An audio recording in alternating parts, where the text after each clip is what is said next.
Hi, I'm Reverend Rodrigo Solano, minister at the Unitarian Universalist Church of Olinda.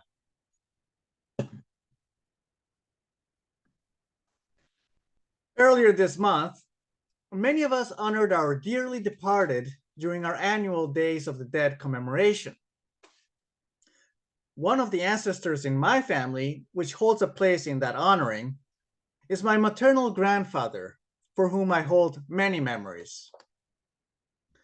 One of my memories when visiting my grandfather was finding him lounging as he was enthralled by a sport that I had trouble understanding. Now, the background for this is that being in Mexico, I was familiar enough with association football, soccer, as it is more commonly known here. After all, Mexico hosted the 1986 FIFA World Cup when I was a kid.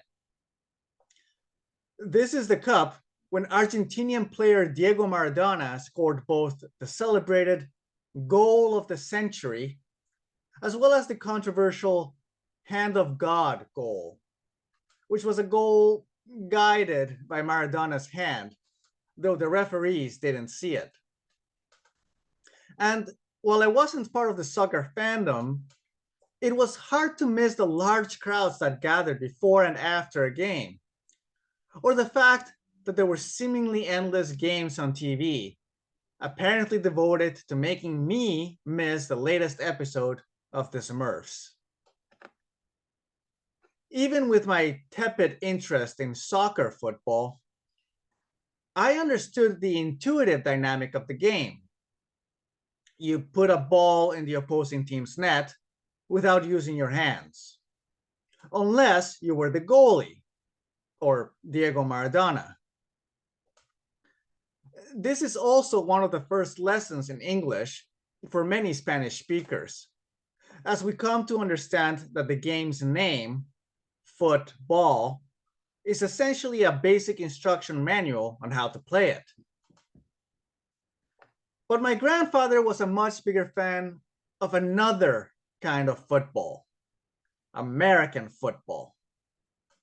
And the dynamics of his passion were much more difficult for me to understand.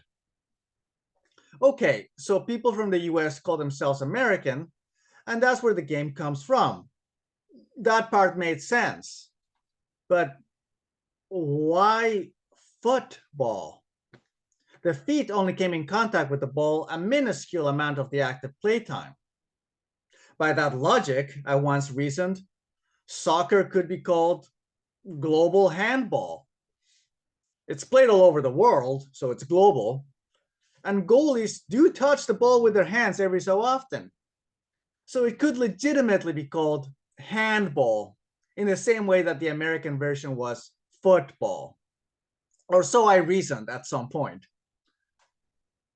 Semantic quibbles aside, my grandfather explained the subtleties of the game to me. And I even came to appreciate the excitement of a 4th down and 9 that might turn into a memorable long pass. Years later, when my Canadian high school became the national champions in American football in the Canadian Conference, I showed up to the games and participated in the school spirit, even painting my face in blue and white, the school colors. Now, I don't know what kind of football you might be into, or if you're into any sport at all, but in about a week, a new season of football, or global handball, is coming, as the FIFA World Cup in Qatar opens in November 20th. And with Canada's team qualifying for the first time in decades, we might have more neighbors flying flags and cheering as each new game comes along. Now, I know that there are some among you who are big fans of professional sports. And I know that it's hard to speak of these without sounding divisive at some point or another. There are some folks who are really into professional sports, and some who are more mellow about them. Heck, even among those who are into sports, there are those who are into one particular game and not into another kind of game. And even among those who are into the same sport, there are split loyalties among all the different teams, not to mention players, coaches, strategies, fantasy leagues, and a whole bunch of dimensions that I won't pretend to understand. All this to say, I know this can be a contentious subject, perhaps even more so than religion.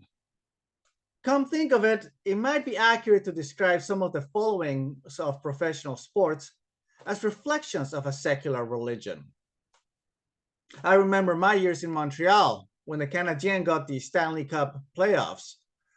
Many people watching the game at the pub wearing their holy flannel, the Habs scarves or jerseys, were devotedly clasping their hands as if in prayer while watching the displays. Now, rest assured, although I'm not usually in any particular sport fandom, I can appreciate the world of professional sports. I'll watch the odd game from time to time. And even so, and I even more so appreciate sports in general. Overall, I think they are a net positive, and there are many good reasons for that, some of which we may talk about. There are also some uncomfortable aspects about the world of professional sports, especially when they are held at the national and global levels. Already, the current FIFA World Cup, which is being held in Qatar, has brought up many questions about the suitability of the host country. These range from practical issues, such as its dry heat weather, to more principled questions about its human rights record.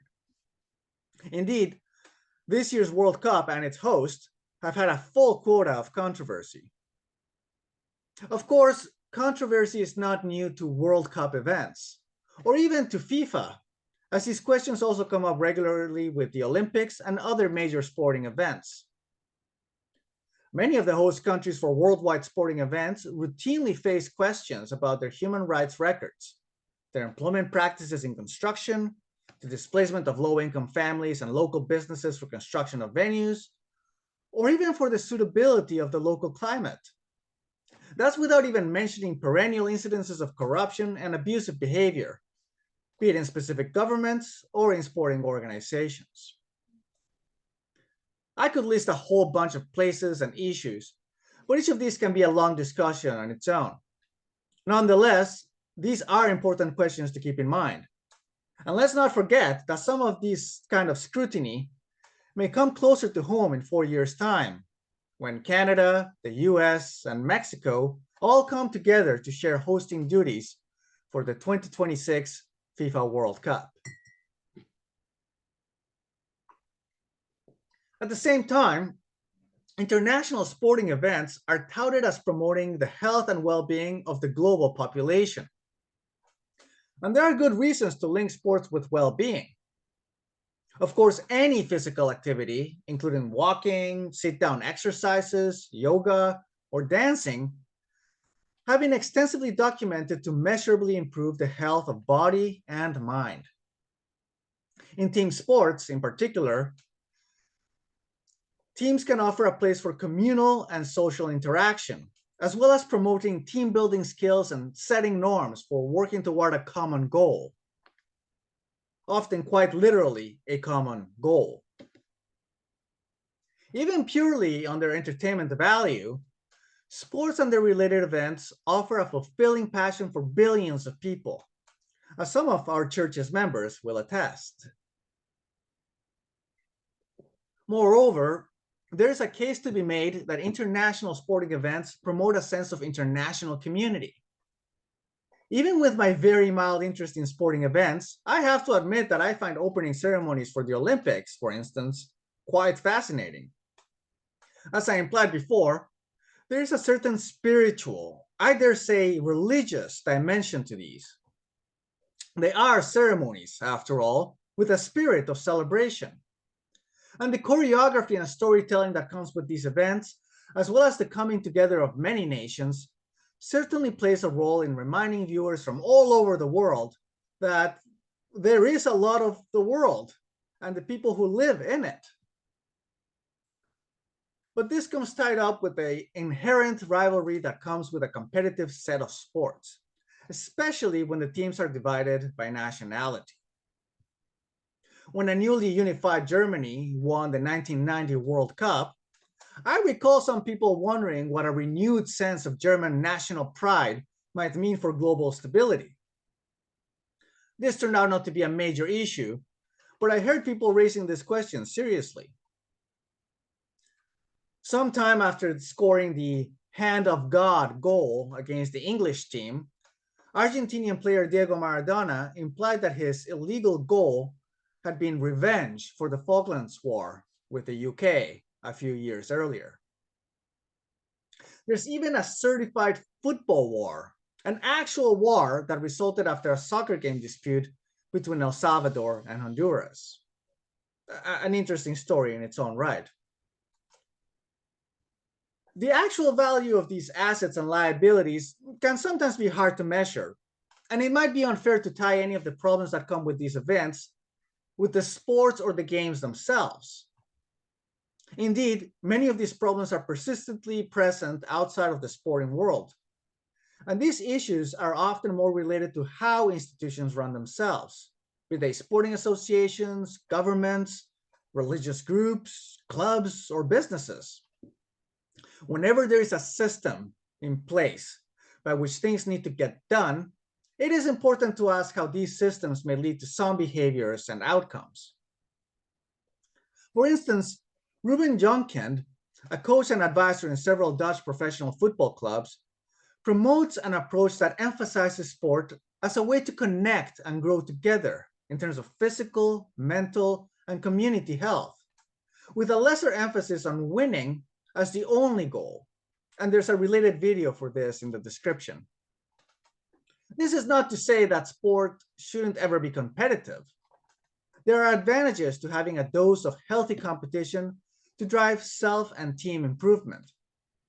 But it is to say that when focusing exclusively on competition and winning as the main goal, we risk losing sight of the other gifts that sports have to offer to individuals and the community. My friends, I haven't brought up this conversation to admonish anyone for liking the sport or game that you might like. It is important to have passions, especially those that connect you to things larger than yourself. The benefits of sport and team games, whether you actively engage in one or enjoy watching it at an arena or at home, are many. It is also important, my friends, to remain mindful of the risks that come when scoring goals becomes the only goal, and to maintain an active awareness of the impacts that certain systems and sports organizations, or any institution for that matter, can have in areas that go beyond the games themselves, especially when these can affect large populations and vulnerable people. There are no easy answers, my friends, but there are important questions to ask if we want to turn the world around, be it at the World Cup or in the playground. So may it be, in the spirit of fair play. Amen.